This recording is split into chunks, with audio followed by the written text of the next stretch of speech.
एक नई शताब्दी के लिए तैयार करना है। हमें भारत को 21वीं शताब्दी में ले जाना है।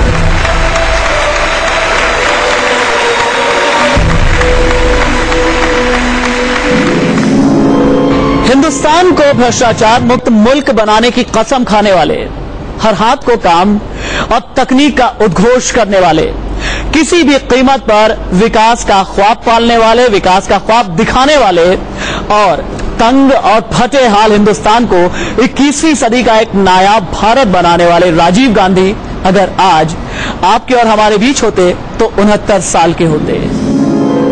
उनके मन में एक पूरा योजना था कि वो देश के लिए क्या करना चाहते हैं।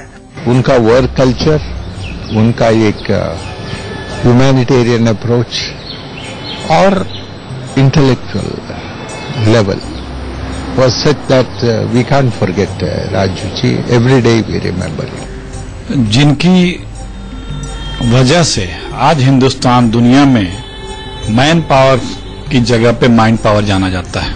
लेकिन वो एडमिनिस्ट्रेटर के साथ साथ जो व्यक्ति थे वो अनपैरेलल थे, उसका कोई जवाब नहीं था।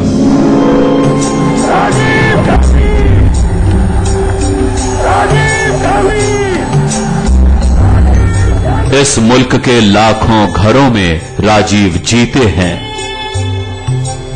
करोड़ों दिलों में राजीव बसते हैं। एक नई इस मुल्क के लाखों घरों में राजीव जीते हैं, करोड़ों दिलों में राजीव बसते हैं। एक नई भावना लाए, हमारी जनता का जीवन आगे बढ़ाएं, उन्हें ऊपर उठाएं। राजीव हिंदुस्तान के लिए एक सपना थे जिसमें खुशहाल और शक्तिशाली भारत के कई रंग थे। India is an old country, but a young nation. And like the young everywhere, we are impatient.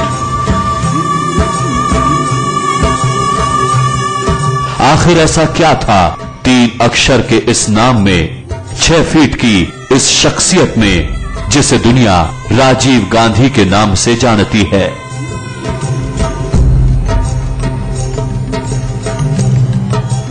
इंसान के रूप में भी उनको देखना, उनके पास खड़े होना, उनको छूना एक अलग एहसास देता था। तारीख 20 अगस्त साल 1944, दिन रविवार। इंदिरा और फिरोज के आंगन में पहले बच्चे का जन्म हुआ। देश गुलाम था। नाना नेहरू को खबर मिली। पूरी तरह हिंदुस्तानी रीति रिवाज से सोहर गाकर बच्चे का स्वागत किया गया। लालन जी के पालन हो रामा, जसुमती ठाड़ी झूलावे, लालन जी के पालन हो। वक्त बीतते देर नहीं लगी। नाना नेहरू ने उंगली पकड़कर चलना सिखा दिया। गांधी परिवार के पहले वारिस का नाम राजीव रत्न गांधी रखा गया।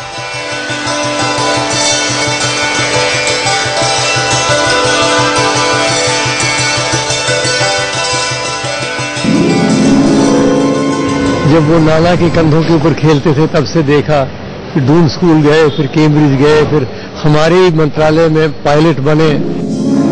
राजीव की अखेलियों के बीच उनके छोटे भाई संजय का जन्म हुआ। कहते हैं कि दोनों के स्वभाव में जमीन आसमान का अंतर था। एक बेहद शर्मिला तो दूसरा उतना ही नटखट। बगैर अमिताभ बच्चन को याद किए राजीव की बचपन की बातें अधूरी होंगी। हरवंश राय बच्चन का परिवार नेहरू गांधी परिवार के बेहद करीब था। अमिताभ और अजिताभ राजीव और संजय के साथ सोते और उन्हीं के साथ जागते। एक दिन हरवंश राय बच्चन अमिताभ के लिए एक छोटा सा ट्रांजिस्टर खरीद कर लाए, लेकिन अमिताभ और अजिताभ के बीच झगड़े में ट्रांजिस्टर टूट गया। थोड़ी देर में हरवंश राय बच्चन आने वाले थे। अमिताभ को समझ में नहीं आ रहा था वो क्या करें। अमिताभ अपना टूटा ट्रांजिस्टर लेकर राजू के पास पहुंचे। राजू कहीं से ढूंढकर एक स्क्रू ड्राइवर लेकर आए। अगले 20 मिनट में राजू ने टूटे ट्रांजिस्टर को बना दिया। पारिवारिक उनके रिश्ते हैं, पंडित नेहरू जी के जमाने से उनके रिश्ते हैं।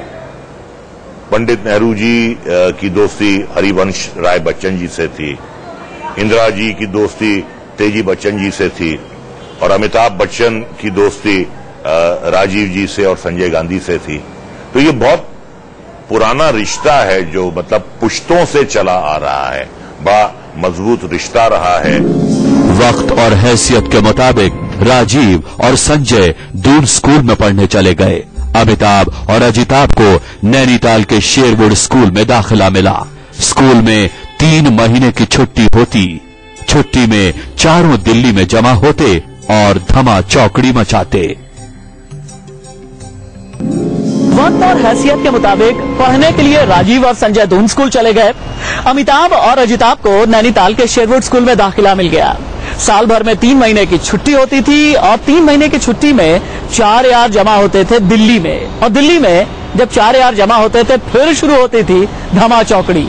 जिस बड़े बैम्बू का जो बक्सा है जो हमारे बाथरूम्स में रखे जाते थे गंदे कपड़े फेंकने के लिए, लड़के उसमें छिप जाते थे ये हाइड एंड सीक में, और कि शायद वहां राजीव जी हो।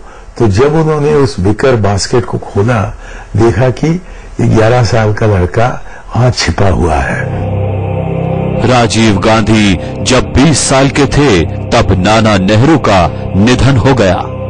इंदिरा ने अपनी बुआ विजय लक्ष्मी पंडित से राय मशविरा करके राजीव को इंजीनियरिंग पढ़ने के लिए लंदन के इंपीरियल कॉलेज भेज दिया।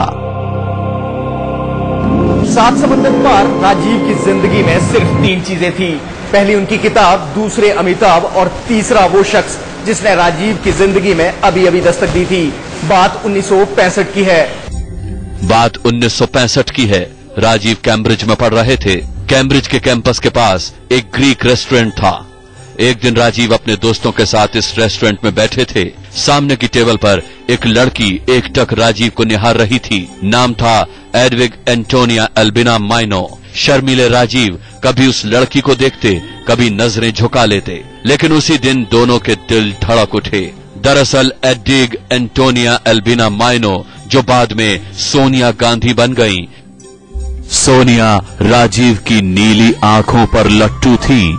राजीव के शर्मीले अंदाज की वो कायल हो गईं। उनके चेहरे का तेज देखकर वो सब कुछ भूल गईं। एक दिन पापा को चिट्ठी लिखी। डियर पापा, समझ में नहीं आता कहाँ से शुरू करूँ। मैं बहुत खुश हूँ। उसकी आंखें नीली हैं। वो एक स्पोर्ट्समैन है। आप उसे देखेंगे तो यकीन मानिए आपको पहली नजर में अपनी बेटी की पसंद पर गर्व होगा। वो एक इंडियन है जिसे मैं अपना दिल हार चुकी हूँ। पापा, मैं सच कहती हूँ, नीली आंखों वाले ऐसे ही राजकुमार का मैंने सपना देखा था। आगे 4 बार सोनिया और राजीव गांधी की मुलाकात हुई। तब उन्हें पता चला कि दरअसल नीली आंखों वाला ये राजकुमार हिंदुस्तान के सबसे ताकतवर परिवार का चिराग है। इसके 3 साल बाद तक मुलाकातों का दौर जारी रहा और फिर साल 1965 में राजीव गांधी ने फैसला लिया शादी का। लेकिन सबसे बड़ा सवाल था कि मां इंदिरा तक ये बात पहुंचाएगा कौन। राजीव ने इसका जिम्मा बचपन के दोस्त अमिताभ को सौंपा। पूरी प्लानिंग के साथ राजीव लंदन से दिल्ली आए।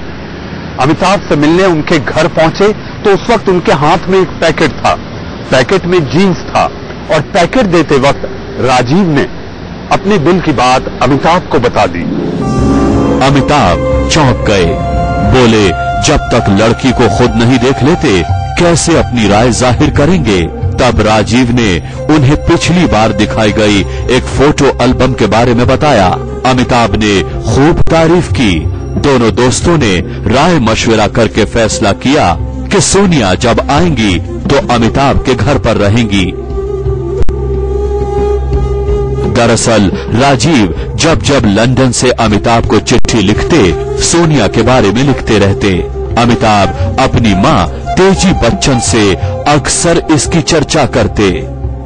हरिवंश राय बच्चन तब एक छोटे से घर में रहते थे। अपने घर में सोनिया के आने की खबर सुनने के बाद उन्होंने अपने घर को दोबारा सजवाया। चूंकि ठंड का मौसम था, लिहाजा बाथरूम में गीजर भी लगवाया। अमिताभ से बातचीत करने के दौरान तेजी ने समझ लिया था कि सोनिया केवल राजीव की अच्छी दोस्त नहीं है। नवंबर 1968 में सोनिया की फ्लाइट सुबह 3:30 बजे की थी। एयरपोर्ट जाना था, इसीलिए उस रात अमिताभ को घर पर रोक लिया। कहते हैं उस पूरी रात न राजीव सोए और न अमिताभ। फ्लाइट 3 बजे आने वाली थी, लेकिन दोनों घर से रात 1 बजे ही निकल गए। 2 घंटे तक कार में दिल्ली की सैर करते रहे। एयरपोर्ट से सोनिया को सीधे हरिवंश राय बच्चन के घर लाया गया। तेजी बच्चन सब कुछ जान चुकी थी। सोनिया 2 महीने तक बच्चन परिवार की मेहमान बनी रही। सोनिया को साड़ी पहनना तेजी बच्चन ने सिखाया। शादी की तारीख पक्की हुई। सोनिया के हाथों में मेहंदी लगाई गई। बच्चन के बंगले को फूलों से ढक दिया गया। शहनाई गूंजी।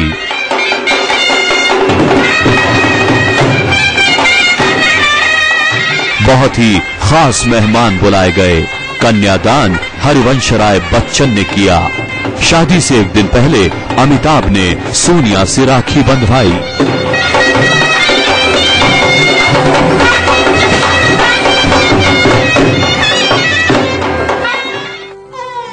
शादी हो गई। सोनिया और राजीव का परिवार एक आम हिंदुस्तानी की तरह बसने लगा। राजीव कभी सोनिया को इंडिया गेट पर आइसक्रीम खिलाने ले जाते, कभी अपने साथ घुमाने ले जाते, लेकिन इस दौरान उन्हें अपने साथ चलने वाले सुरक्षा काफिले पर सख्त ऐतराज था। प्रधानमंत्री बनने के बाद भी राजीव ने सोनिया का पूरा ख्याल रखा।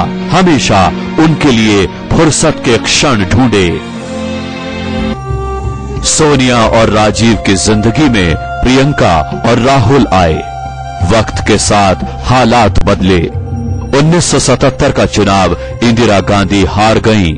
ये कहा गया कि पूरा गांधी परिवार अब इटली चला जाएगा, लेकिन हालात बदलते देर नहीं लगी। इंदिरा फिर पूरी ताकत के साथ सत्ता में लौटी। राजनीति से दूर रहने वाले राजीव अपने पायलट की नौकरी में मस्त थे।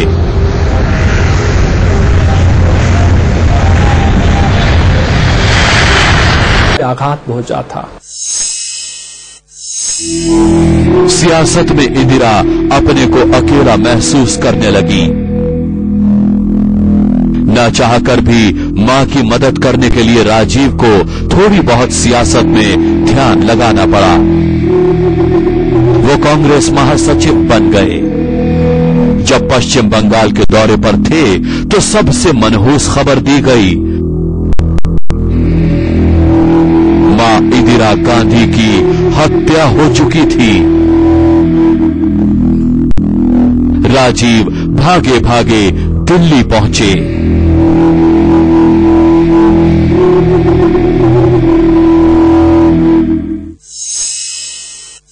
अचानक एक दिन वो मिदनापुर में थे, वहां पश्चिम बंगाल में, जबकि उनको खबर मिली कि उनकी मां का हत्या हो गया है, और वो हवाई जहाज चढ़कर, कलकत्ता आकर हवाई जहाज चढ़कर दिल्ली लौट रहे थे।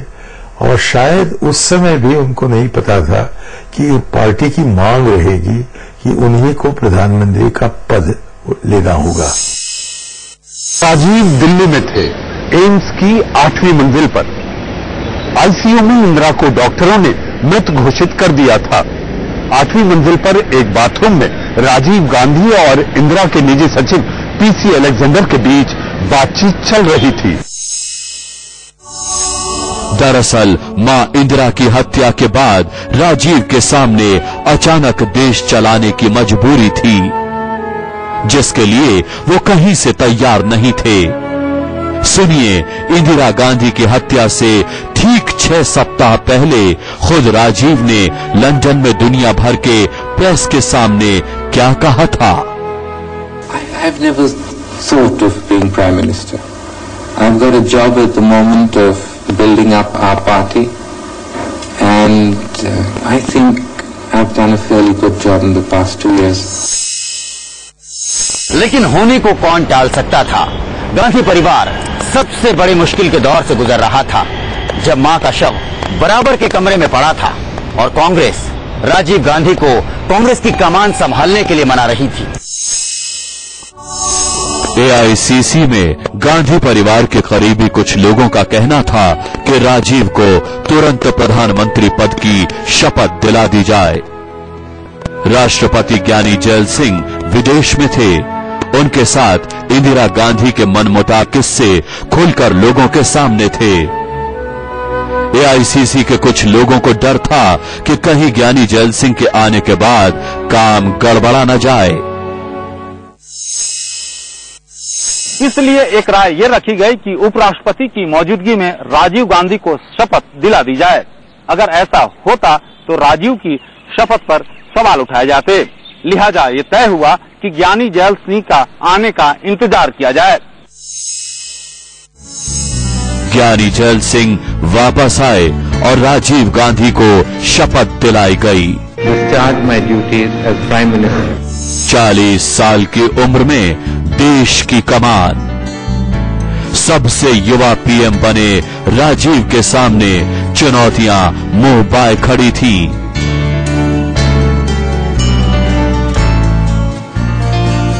राजीव को प्रधानमंत्री की कुर्सी अपने दम पर नहीं मिली थी। राजीव इस बात को अच्छी तरह समझते थे, इसीलिए फटाफट चुनाव का ऐलान कर दिया गया।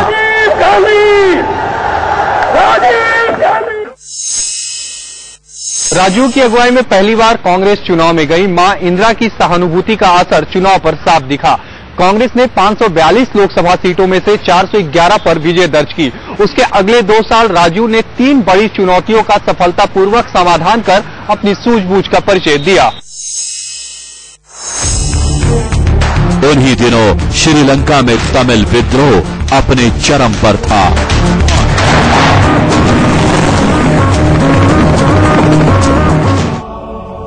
श्रीलंका के तमिल मुद्दे पर दखल देना राजीव गांधी की मजबूरी थी। उन्होंने कोलंबो में शांति सेना भेज दी, लेकिन इस दखल के बाद श्रीलंकाई तमिल राजीव गांधी को दुश्मन मान बैठे।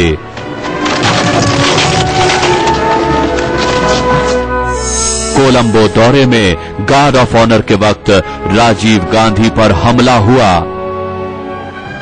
इधर सियासत में एक बड़ा तूफान आया।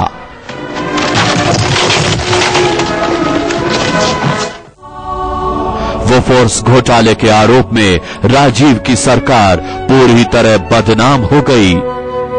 अपने बेगाने हो गए। दलाली के आरोप लगने लगे। अगला चुनाव वोफोर्स को मुद्दा बनाकर लड़ा गया। राजीव गांधी की कांग्रेस सरकार चुनाव हार गई। 21 मई 1991 की वो मनहूस तारीख जिसमें धोखे से राजीव की जान ले ली गई। भारत के गांवों की तस्वीर बदलने वाला पंचायती राज हो या सूचना क्रांति हो, भ्रष्टाचार के घुन को पहचानने का साहस हो और उसे स्वीकार करने की इच्छा शक्ति हो, राजीव ने वो दिया जिसने इस मुल्क की तकदीर और तस्वीर को बदलने में बड़ी भूमिका निभाई। राजीव हिंदुस्तान को समझ चुके थे। अगर वो जिंदा होते तो दोबारा सत्ता में आते। ऐसा होता तो भारत की तस्वीर दूसरी ही होती। हिंदुस्तान का एक सपना जो अधूरा रह गया। सत्य प्रकाश के साथ हिमांशु सिंह, इंडिया न्यूज।